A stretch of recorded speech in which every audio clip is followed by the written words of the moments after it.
Kita ke ibu kota. Ratusan warga terpaksa mengungsi akibat kebakaran di Kelurahan Duri Selatan, Tambora, Jakarta Barat. Kebakaran berlangsung selama 8 jam sejak Selasa 11 Agustus malam hingga Rabu 12 Agustus dini hari. Musibah tersebut merupakan kebakaran kedua yang terjadi di Kelurahan Duri Selatan pada tahun ini. Kebakaran kerap melanda wilayah pemukiman padat penduduk di Jakarta. Tata pemukiman yang tidak teratur menjadi salah satu pemicu musibah kebakaran. Kebakaran kembali melanda kawasan Duri Selatan, Tambora, Jakarta Barat.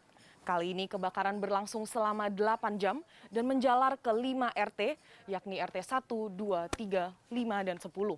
Kebakaran sulit untuk dipadamkan karena kawasan penghuni yang padat dan sangat rapat membuat api menjalar begitu cepat.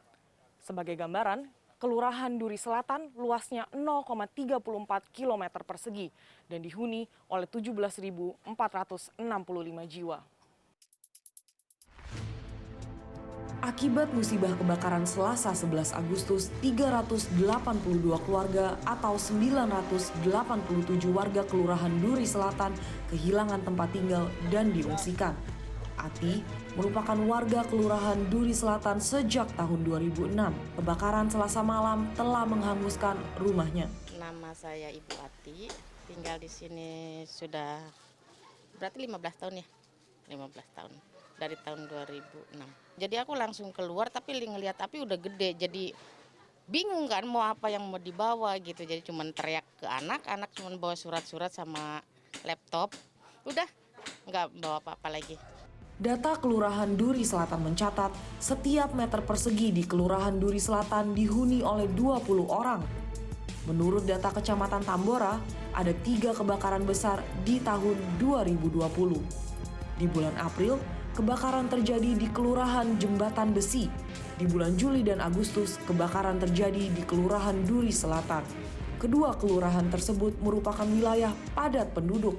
Kemarin ini kebakaran kan baru bisa dipadamkan 8 jam nih Pak. Iya. Kesulitan apa saja sih sebenarnya dalam memadamkan kebakaran di pemukiman yang padat penduduk seperti ini? Iya, yang pertama informasi yang telat, yang kedua kepadatan hunian. Kemudian kita datang api sudah besar, yang terjadi adalah toko gas. Ya, kalau saya mengenai toko gas langsung meledak besar, kita datang api sudah besar sekali. Ya, dengan hunian yang padat ini, dengan bangunan yang semi permanen yang mudah sekali untuk terjalar api, ini kesulitan kita. Jadi respon time kita cepat sampai, tapi api begitu besar dan dibantu dengan angin yang sangat kencang, sehingga mudah sekali untuk perambatan ke rumah-rumah penduduk yang lain.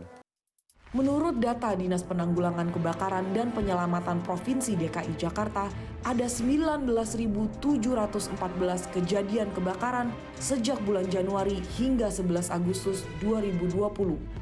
Dalam jangka waktu yang sama, sebanyak 7.833 penghuni kehilangan tempat tinggal dan 278 bangunan terbakar. Pada umumnya, kebakaran di Jakarta dipicu arus pendek listrik dan kebocoran gas. Pengamat tata kota Yayat Supriyatna mengatakan, mayoritas rumah di pemukiman padat dibangun dengan bahan semi permanen yang mudah terbakar dan tanpa aturan keselamatan.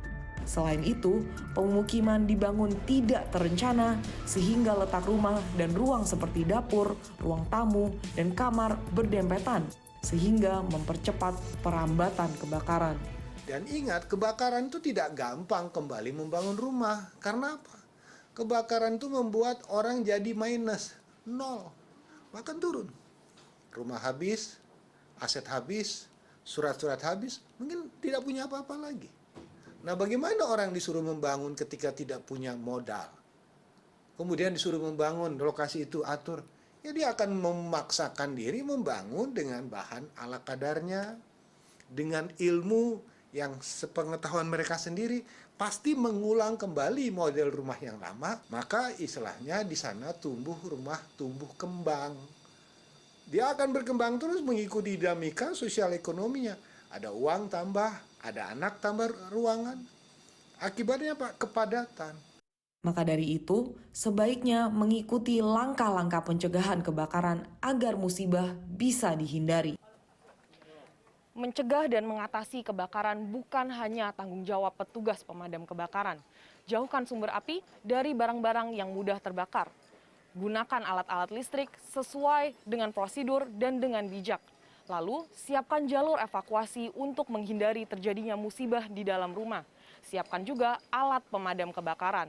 Lalu, jangan lupa untuk langsung menelpon pemadam kebakaran di 112. Karmel Mursalim, Indra Hadi, Jakarta.